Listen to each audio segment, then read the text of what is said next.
Nifty 100 अंक गिरा, Sensex 385 अंक फिसलकर हुआ बंद। निफ्टी बैंक 2 अंकों की मामूली गिरावट के साथ फ्लैट बंद।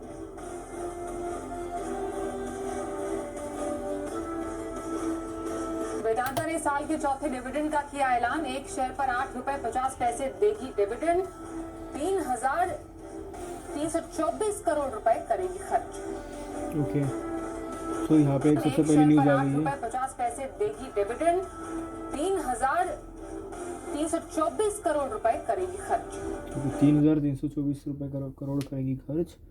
और जो डिविडेंड जो होता है ना, सबसे इम्पोर्टेंट होता है वो जो मिलता है, वो सबसे हमें इम्पोर्टेंट एक चीज़ पता चल जानी चाहिए कि डिविडेंड जो मिलता है वो हमें शेयर के ऊपर नहीं मिलता है, जो हमारी फेस वैल्यू जो होती है ना उसके ऊपर हमें डिविडेंड मिलता है।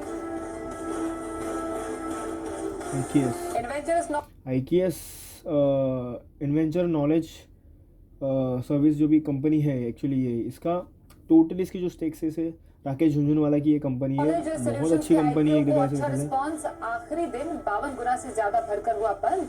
अमित सिंघवी ने लिस्टिंग गेन के लिए पैसे लगाने, लिस्टिंग प्रॉफिट बुक करने की दी थी सलाह।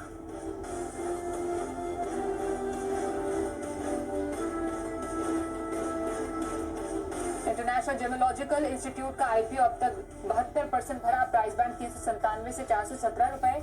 अनिल सिंघवी के लॉन्ग टर्म के लिए पैसे लगाने की सलाह। 99 rupees. A lot of people today talking about 99 rupees. It's like plague spread all over. And you must be thinking 99 rupees. How would you learn how to scale your business, grow your operation, automate your... Market news today. So the news is there.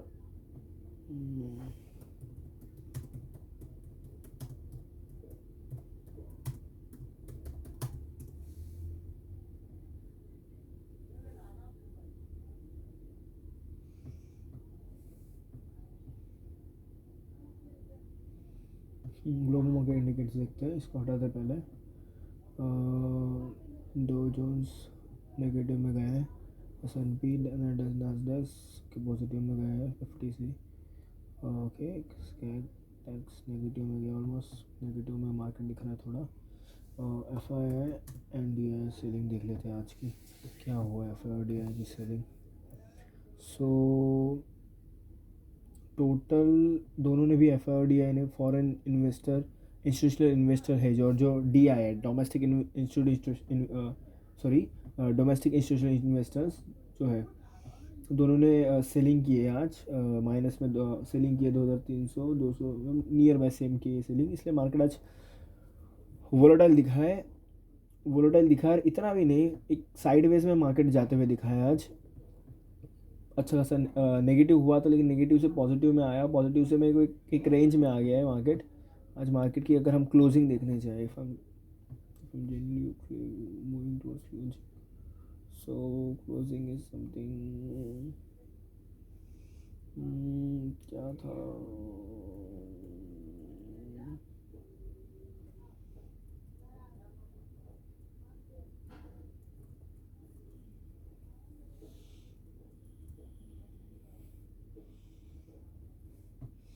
so if I'm talking about Nifty 24,668.25 पे अगर close होते दिखा 100 point का minus दिया। Okay, Sensex ने 81,748.57 rupees का closing किया है, और बैंक निफ्टी ने 53,581.35 का क्लोजिंग किया है। अगर हम शेयर्स की अगर बात करें, फ़िलहाल मैंने इन्वेस्टमेंट मैंने जिस ₹2 भी ऐसे एक्चुअली मैंने किया है, बिकॉज मेरा सारा इन्वेस्टमेंट मैंने बेच दिया और मेरे कुछ खर्चे थे, मैंने उसकी वजह से अभी फ़िलहाल मैं नहीं कर रहा हूँ इन्वेस्टमेंट। फ़िलहाल मैं पेपर ट्रेडिंग कर रहा हूँ। पेपर ट्रेडिंग में मैंने डिक्सॉन ख़रीद के रखा है, और फ़िलहाल ओला है, ओला में अच्छा निकल रहा है। और स्विगी का भी अगर बात करूँ, पॉजिटिव बहुत अच्छा रिटर्न दिया स्विगी ने, 12% का बहुत सही रिटर्न दिया है। अगर हम बैंक निफ्टी की बात करें, बैंक निफ्टी के चार्ट की, तो ओके यहाँ पे एक सपोर्ट एंड रेजिस्टेंस बनते हुए दिख रहा है। मार्केट अगेन उसने इस चीज़ को तोड़ा था।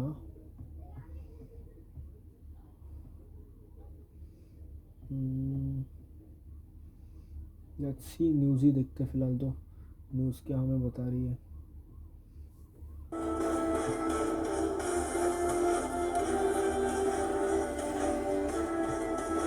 नमस्कार बाजार आज और कल में आप सभी का स्वागत है। मैं हूं स्वाति रायना। इस शो में हम आपको बाजार में आज का पूरा हाल बताएंगे कैसा रहा और साथ ही अब कल के बाजार के लिए स्ट्रैटेजी पर भी करेंगे खास चर्चा। आप हमें हमारे सोशल मीडिया अकाउंट पर अपना सवाल भेज सकते हैं। फेसबुक पर @ZBusiness ऑनलाइन, x.com पर @ZBusiness अपने सवाल पोस्ट कीजिए #बाजार आज और कल लिखकर। और आपके कल के बाजार की तैयारी कराएंगे जी बिजनेस के मैनेजिंग एडिटर अनिल सिंघवी। साथ ही खास मेहमान आज हमारे साथ हैं आनंद राठी सिक्योरिटीज के सिद्धार्थ सिडानी। सिद्धार्थ का बहुत स्वागत करते हैं आज के इस शो में। और सबसे पहले बाजार के आज के इस कारोबार पर नजर डाल लेते हैं। बाजार का आज बात करें, मार्केट की आज बात करें। अभी हम बात करते हैं, let's C.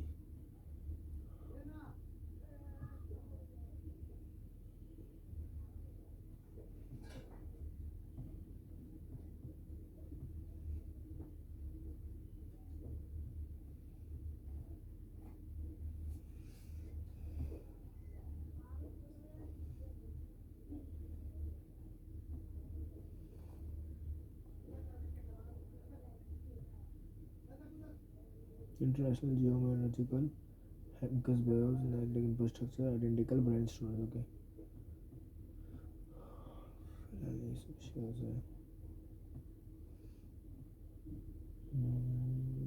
Okay,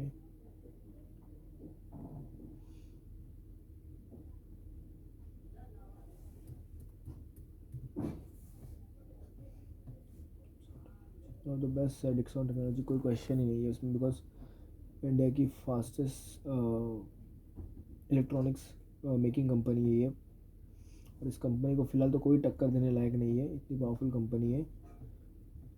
do invest best company, there is no question to no invest in this company. If I am talking about bank Nifty, so bank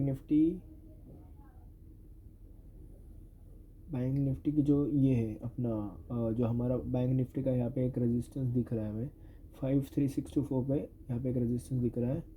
market ने एक अच्छा अपवर्ड से डाउनवर्ड जो लिया था, बहुत पावरफुल मार्केट ने change किया था। ये जो यहाँ पे जो मूव हुआ था, one of the best time to invest in the market. कहते हैं ना कि यहाँ पे जो मार्केट था ना, वो एक तरह से नीचे आना चालू हो जाता है। नीचे आना चालू हो जाता है, अभी एक टाइम पे ऐसा आ गया कि सारे फैक्टर अलग हो गए, मतलब सारे फैक्टर ब्लैंक हो गए कहीं ना कहीं। तो मेरे हिसाब से सारे फैक्टर ब्लैंक हो गए। यहाँ पे एक ऐसा चीज़ पॉइंट आ गया जहाँ पे इन्वेस्टर को लगा कि भाई ये जो शेयर की प्राइस है ये बहुत सस्ती में बिक रही है, तो चलो ख़रीदना चालू कर दिया अभी यहाँ पे, ऐसा मुझे लगता है। तो उस हिसाब से जो मार्केट ऊपर जाना चालू हुआ, मार्केट ने जो चेंज लिया, उसने डायरेक्ट पावरफुल +300 पॉइंट्स दिए उसने गेन करके, रिकवरी ऑफ लॉस करके। तो ये मार्केट बहुत पॉजिटिव यहाँ पे दिखा है। अगेन एक मोमेंटम दिखता है और अगेन एक मोमेंटम लॉस, यहाँ पे एक लॉस तो नहीं बोलना चाहिए, यहाँ पे अगेन एक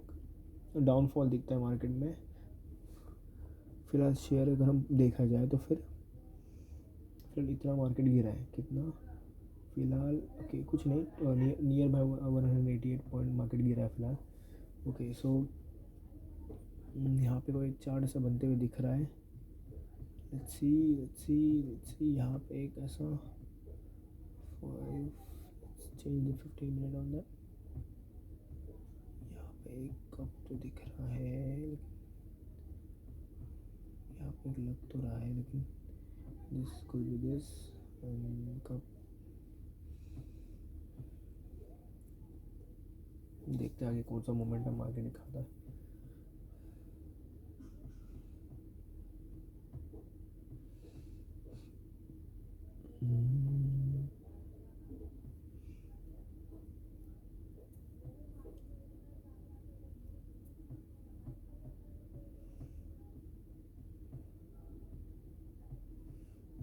ग्लोबल न्यूज़ देख लेते हैं फिलहाल थोड़ी।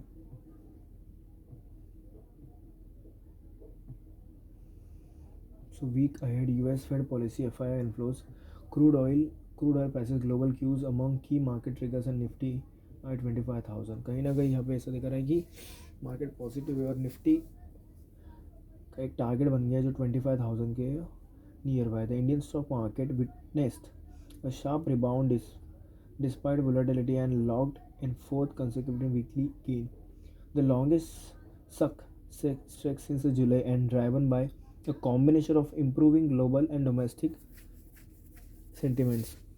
In the third week,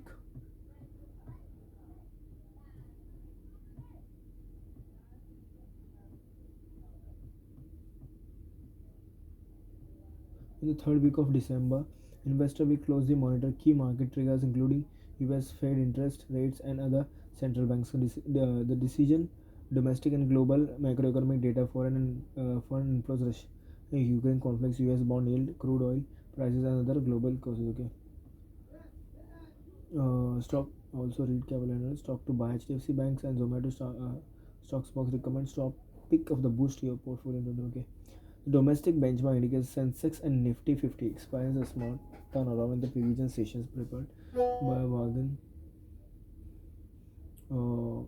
consumer durable stocks and encouraging domestic retail inflation data which bolstered investor sentiment. On Friday, the market experienced significant volatility, dipping below 25,200 before sharply rebounding the close the week at 24,768. जैसे कि market 24,200 के यहाँ पे आ गया था, नीचे यहाँ तक आ गया था, अगेन उसने रिबाउंड लिया, अगेन टर्न लिया और 24,768 के टारगेट तक उसने खुद को क्लियर कर लिया. The marking a week gain 0.37% का गेन मिला निफ्टी में. This recovery was attributed to value buying a beaten down stocks amid easing inflation and resilience in the key factor, said Upuneet. The benchmark gained nearly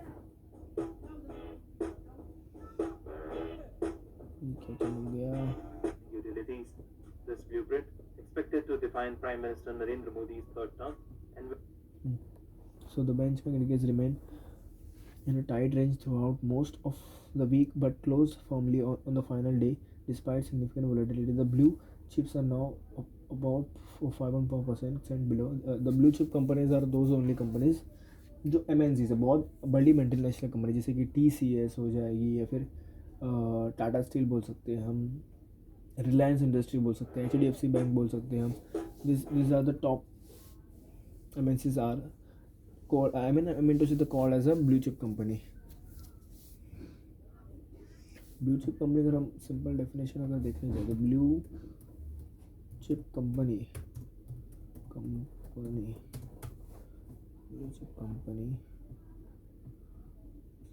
stable profitable companies are they seen safe investment in their industries. These are the blue chip company, you can see this as I told, Adani, SBI, Global, HDFC, Reliance और Reliance Industry, ये सब blue chip companies. ये company वो company है जहाँ पे तुमको profit कम है लेकिन रिस्क भी बहुत कम है. लेकिन if you want to grow your money, so I can not suggest properly, but मेरे लिए तो मैं ब्लू चिप के लिए ना ही जाओ बिकॉज थोड़ा रिस्क तो इम्पोर्टेंट है. The benchmark index remained in the tight throughout the most of the week but closed firmly in the final day despite significant volatility. The blue chip are not about 5.5% below their all-time high levels hit on September 27 after slipping into correction territory in earlier November. A mixed trend in the foreign investors activity and profit booking in a global market cap. The upside in the Nifty IT index reached a new high and railed around 3% in the last 5 sessions in the US inflation data, mid expansion boosting hopes US Fed rate cuts. Okay, after a week of outperformance, the broader indices also displayed a mixed trend with the mid cap index closing the green while the small index ended slightly lower. Okay, the small cap index came out of the correction territory earlier. A rebound from the low suggestion that the buy on dips strategy is working. A gradual recovery in a core sector indicates better H2 earning than a subdued H1 FY25. It is believed that foreign funds sell-off has subsided in the short medium term, adding further impetus to the sentiment. We expect the bottom fishing strategy to continue for the week ahead, said Okay, so ये तो बात है. So this week the primary market will witness intense actions as some new initial public offering IPO and important listings are slated across the main board and small and medium enterprises SME segments. The week will be a critical from the domestic and technical point of view as the investor will track domestic developments, global markets and macroeconomic data. US Fed policy. The US Federal Reserve is scheduled to announce its interest rate decision on December 19th. So we have to wait for the 19th. The market consensus leans towards the quarter point rate cut to the target range of 4.2% and 4.50%. The move aligns the US Fed strategy to use monetary policy as an inflationary pressure side. The minute from the November 6-7 Fed meeting indicate that policymakers remain optimistic about declining inflation and robust labor market. The optimism supports the potential for further rate cuts, albeit as a measured pace. However, it is essential to keep a close eye on economic indicators and Fed officials' comments for any shifts in expectations said. I don't know the meaning of albeit. What is the meaning of albeit?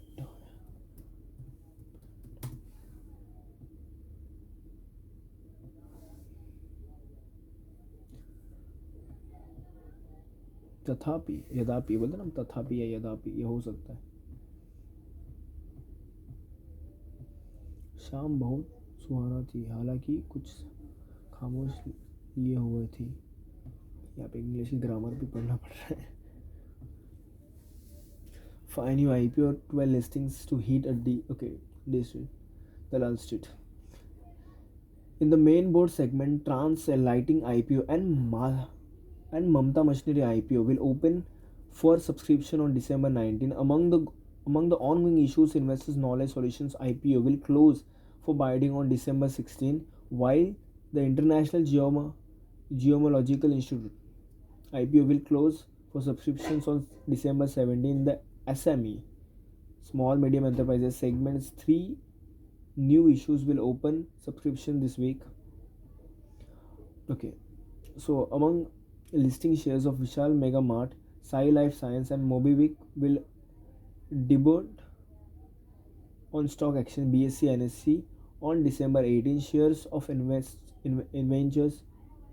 Knowledge Solutions will get listed on December 19 and shares of International Geomological Institute will debut on December 20. Additionally, shares of 7 SME will debut on the BSE SME and NSE SME in the coming week.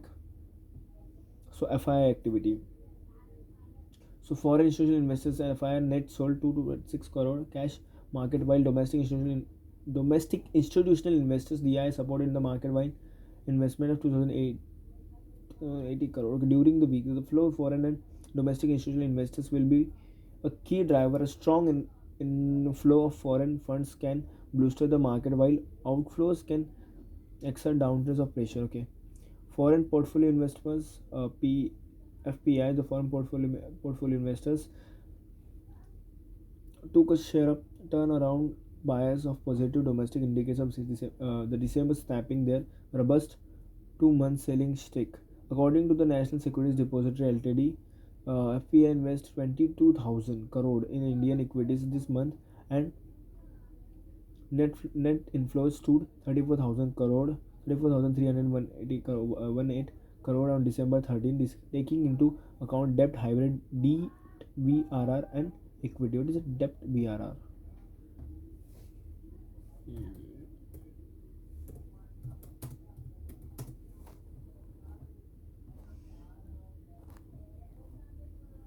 Voluntary rational ratio root. So debt VRR stands for a voluntary retention route, which is a channel that allows foreign portfolio investors to invest in India debt market. The Reserve Bank of India launched the VRR consultation with the Securities and Exchange Board of India and the Government of India Here are some key features of RR. The no regulatory restrictions. Investors made through the VRR are exempt from the prudential and other regulatory restrictions and apply FPI investment in debt market. Minimum investment retention. FPI must voluntarily commit to keeping a minimum percentage of their investors in India for a set up period of time. Voluntary participation. VRR completely voluntary.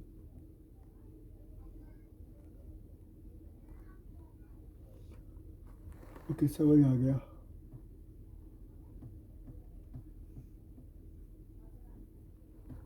Next क्या करना था अभी हमें. Okay, so global causes.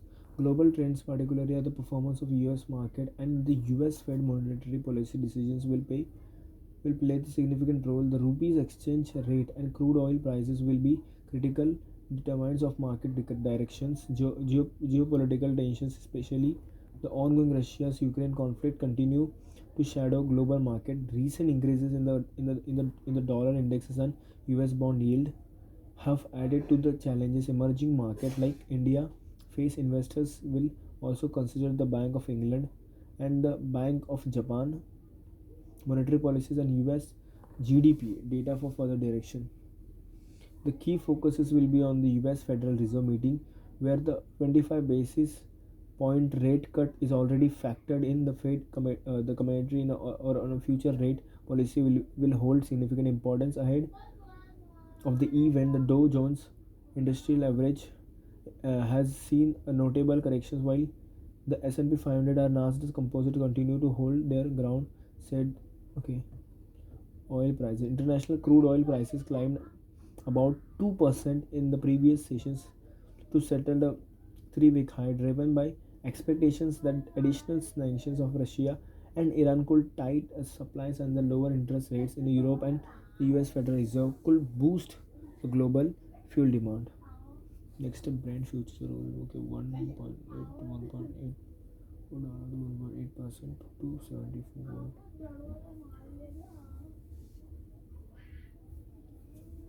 US West Texas Intermediate WTI crude rose 1.27.1.8% to 71.29. That was Brent highest close since November 22, putting the contract up 5% for the week. WTI posted a 6% gain on the week and closed at it is the highest since November 7 back home. Crude oil futures settled 1.1% higher, 6,044 per barrel on the multi-commodity exchange. Corporate shares of the some companies will trade and at ex-dividend, while others will be trade ex split and bonus in coming week, standing the Monday December 16. Okay, the technical view. From the technical perspective, Ajit Mishra is the legal broking releases that decisions most above 24,800. Okay, समझ गए. अभी हम news देखते हैं.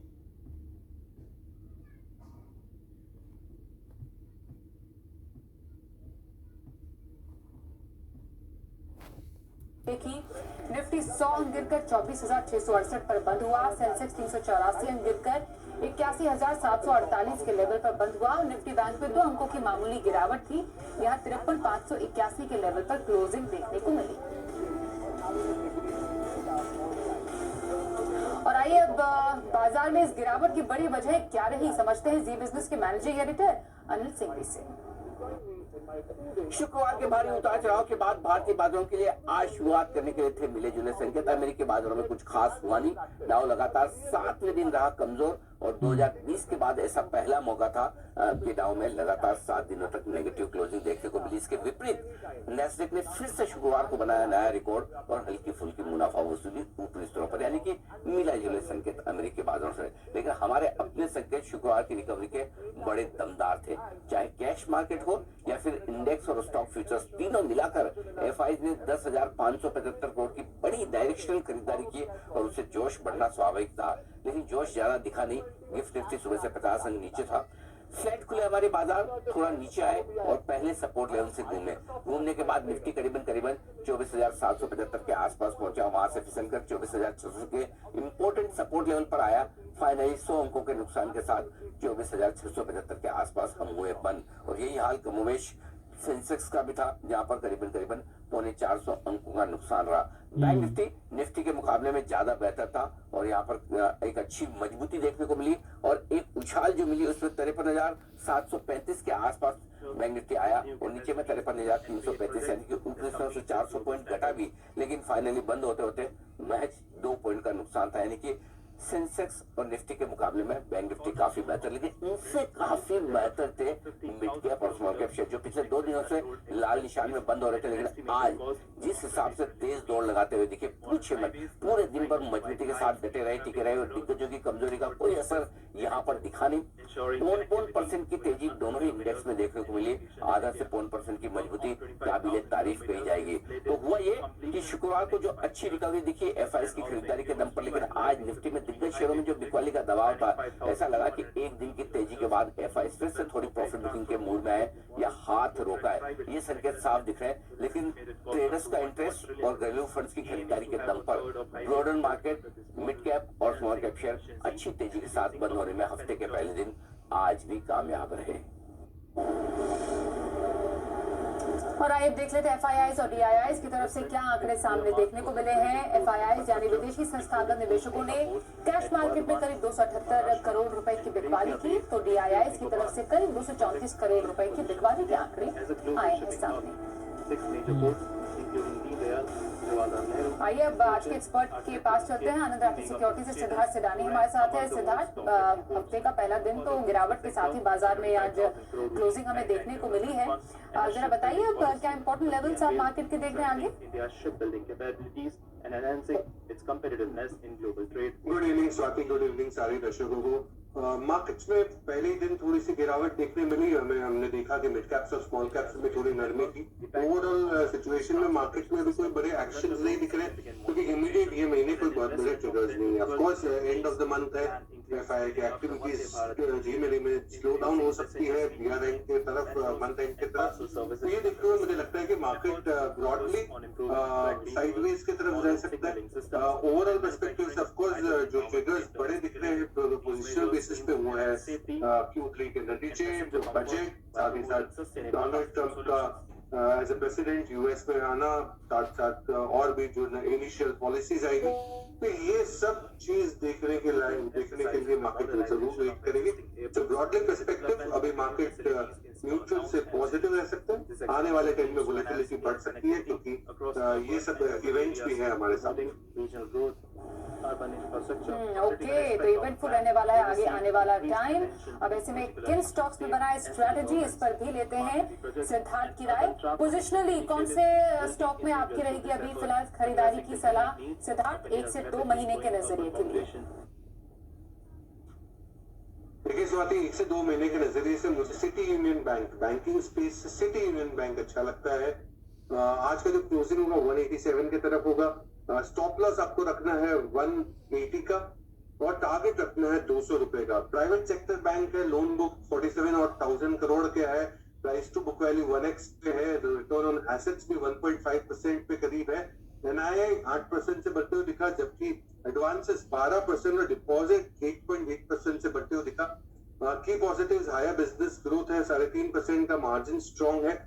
Exposure textile और robustness in Indian textile sector में है, तो इससे काफी फायदा मिल सकता है, क्योंकि टेक्सटाइल स्पेस स्ट्रॉन्ग है और बांग्लादेश में अनरेस्ट है। साथ ही साथ 14% की क्रेडिट ग्रोथ उम्मीद कर रही है FY 26 और 27 में, और 1.5% 1.5% का रिटर्न ऑन एसेट पे मैनेजमेंट उम्मीद करी आने वाले टाइम में। फंडामेंटली काफी स्ट्रॉन्ग है कंपनी सिटी यूनियन बैंक। 180 का स्टॉप लॉस रखे, 200 रुपए का टारगेट। तो ये आपके लिए सिटी यूनियन बैंक में पोजिशनली खरीदारी करने की सलाह 1 से 2 महीने के नजरिए के लिए 200 के टारगेट और 180 के स्टॉप लॉस के साथ यहाँ पर बना सकते हैं आप स्ट्रैटेजी। अब लॉन्ग टर्म का नजरिया कौन से स्टॉक में रह सकता है सही, इस पर भी देते हैं सिद्धार्थ आपकी राय। क्या पसंद है आपको? रिसेंटली पुण्यामध्ये 1 BHK नाही तर 2 BHK नाही तर 4,500 स्क्वेअर फूटचा 8 BHK पेंट हाऊस विकत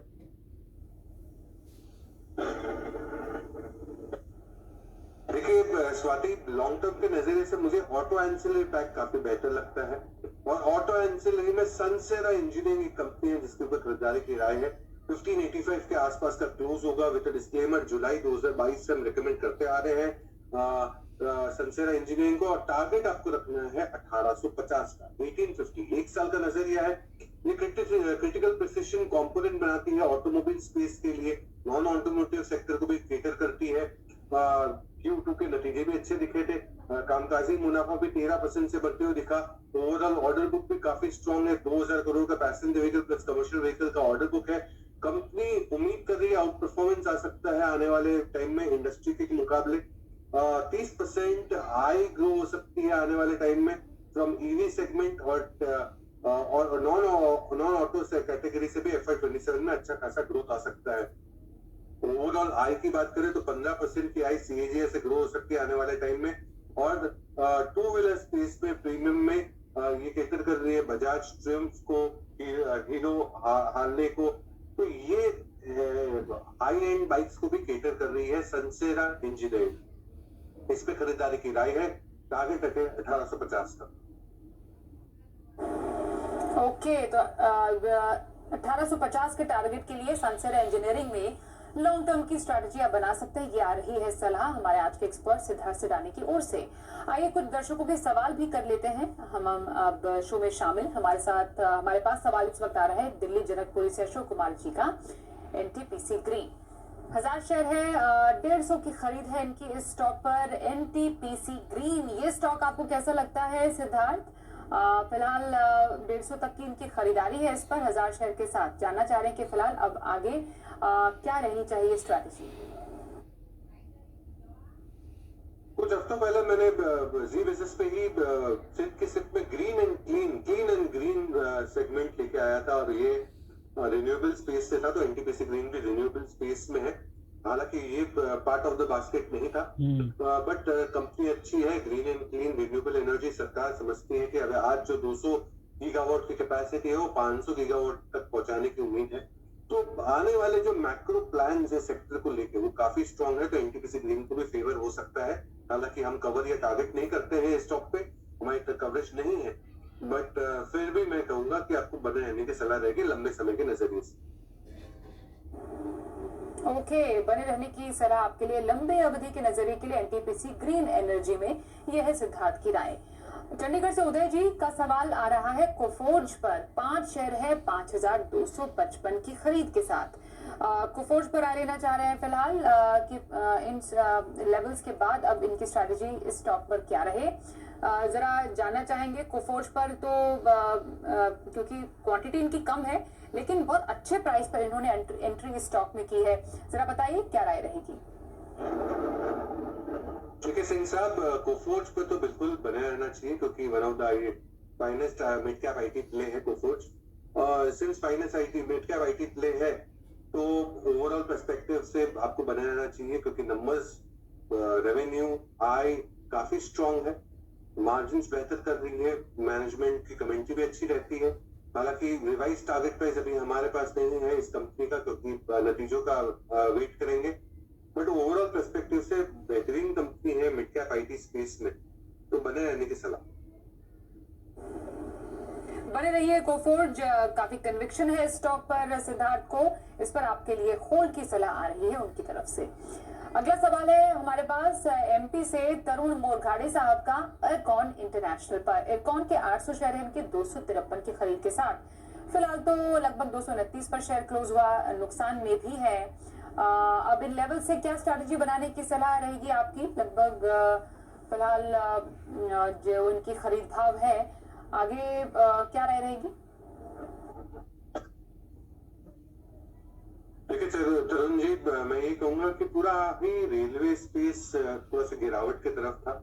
अब फिर से बजट आ रहा है जिसमें रेलवे की आने वाले रोड मैप क्या हो सकती है, क्या नए नए ऐलान है, क्या पॉलिसीज रिफॉर्म्स किए जा रहे हैं, ये सब आएगा। तो ओवरऑल पर्सपेक्टिव से आपको बने रहने की सलाह है। रेलवे के पहले एक प्री बजट रैली भी रहती है, तो वो सब देखते हुए मैं मानता हूँ कि आपको बनाना चाहिए, पर एटलीस्ट 2-3 महीने देख लीजिए। उसके बाद नतीजे भी आते हैं जनवरी महीने में, तो वो भी आपको दिखना है, और उस हिसाब से फिर उसके ऊपर हम आगे की रणनीति बनाएंगे। ऑल राइट, अगला सवाल लेते हैं दिल्ली से अनिल जी का। JSW एनर्जी, एक और एनर्जी से स्पेस से स्टॉक सिद्धार्थ 500 शेयर है 652 की खरीद के साथ, फिलहाल तो मुनाफे में ही है। और अगेन क्योंकि पूरे स्पेस में आपको काफी कन्विक्शन है, इस पर्टिकुलर स्टॉक पर क्या राय रहेगी? You are an asset to the team. Client is very happy with your work. Thanks, sir.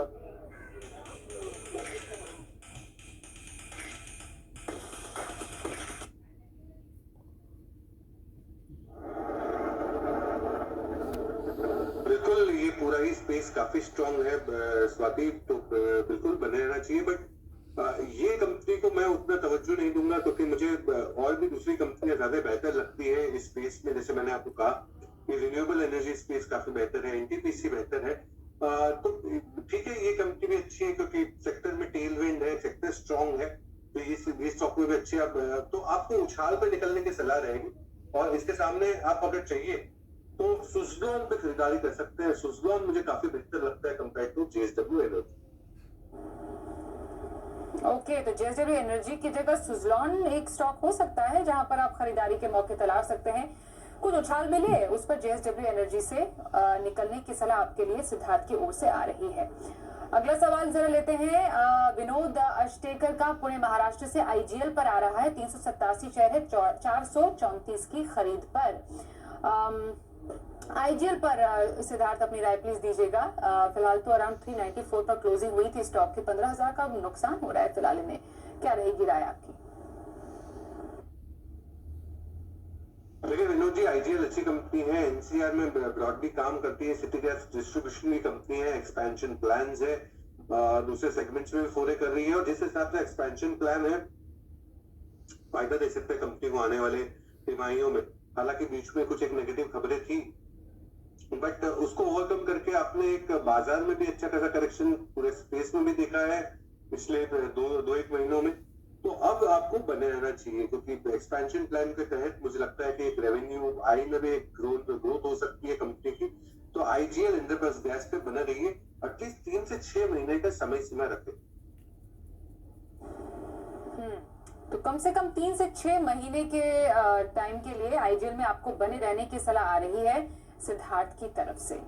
अगला सवाल JNK से रवि जी पूछ रहे हैं मोर्बन लेबोरेटरीज पर। 906 शेयर है, लगभग 88। तो कैसा लग रहा है आपको इस पर, इनके लेवल्स पर? इनफैक्ट हमारे पास अभी एक और सवाल आ रहा है, जरा उस पर पहले एक नजर डाल लेते हैं। इंडिया मार्ट पर एक सवाल लेते हैं पहले। केरल से जोस जी का सवाल है, 14 शेयर है, लगभग 3046 की इस पर खरीद है इनकी, लगभग 9,000 से ऊपर का नुकसान भी झेल रहे हैं, क्या रहेगी राय? देखिए नए जमाने का बिजनेस है, B2B कारोबार है और ऑनलाइन स्पेस में B2B कारोबार है। तो कंपनी ठीक ठाक है, बट मुझे कॉन्फिडेंस थोड़ा सा कम है। मुझे लगता है कि नंबर्स के लिहाज से यही नए जमाने का बिजनेस और मार्केटिंग, मोबाइल मार्केटिंग एडवर्टीजमेंट की कंपनी एफएल इंडिया पे खरीदारी करनी चाहिए। तो आपको स्विच ओवर करना चाहिए, हालांकि थोड़ा बहुत नुकसान है, बट एफएल इंडिया वो बेहतर विकल्प हो सकता है इंडिया मार्ट के मुकाबले। तो एफएल इंडिया पे खरीदारी करें क्योंकि आज जो एडवर्टीजमेंट के बजट हैं कंपनियों की, वो ज्यादातर अब डिजिटल पे ज्यादा रहते हैं रादर देन फिजिकल पे। फिजिकल पे भी रहते हैं, बट अब डिजिटल का ग्रोथ जिस हिसाब से हो रहा है, एफएल इंडिया पे ज्यादा मुझे मजबूती दिखती है। ओके, तो एफएल लिमिटेड ये थोड़ा ज्यादा पसंद आ रहा है, यहाँ पर आप नजर बनाए रख सकते हैं, यहाँ पर खरीदारी के मौके तलाशिए। सिद्धार्थ सिडानी की आपके लिए आ रही है राय। दिवाकी चक्रवर्ती आसनसोल से सवाल भेज रहे हैं वोडाफोन आइडिया पर। 25,000 शेयर है, 9 रुपए 68 पैसे की खरीद के साथ, लगभग 7 रुपए 98 पैसे पर तो स्टॉक बंद हुआ है। 42,000 का नुकसान भी है क्योंकि स्टॉक क्वांटिटी भी ज्यादा है इनकी, क्या राय बन रही है आपकी?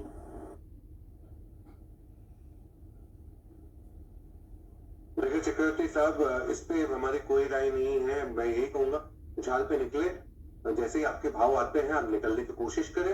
भारतीय एयरटेल इसी समूह में, हालांकि हमारे कोई रिवाइज टारगेट्स नहीं है, हम नतीजों की इंतजार में है, बट भारतीय एयरटेल यही समूह में ज्यादा बेहतर विकल्प है।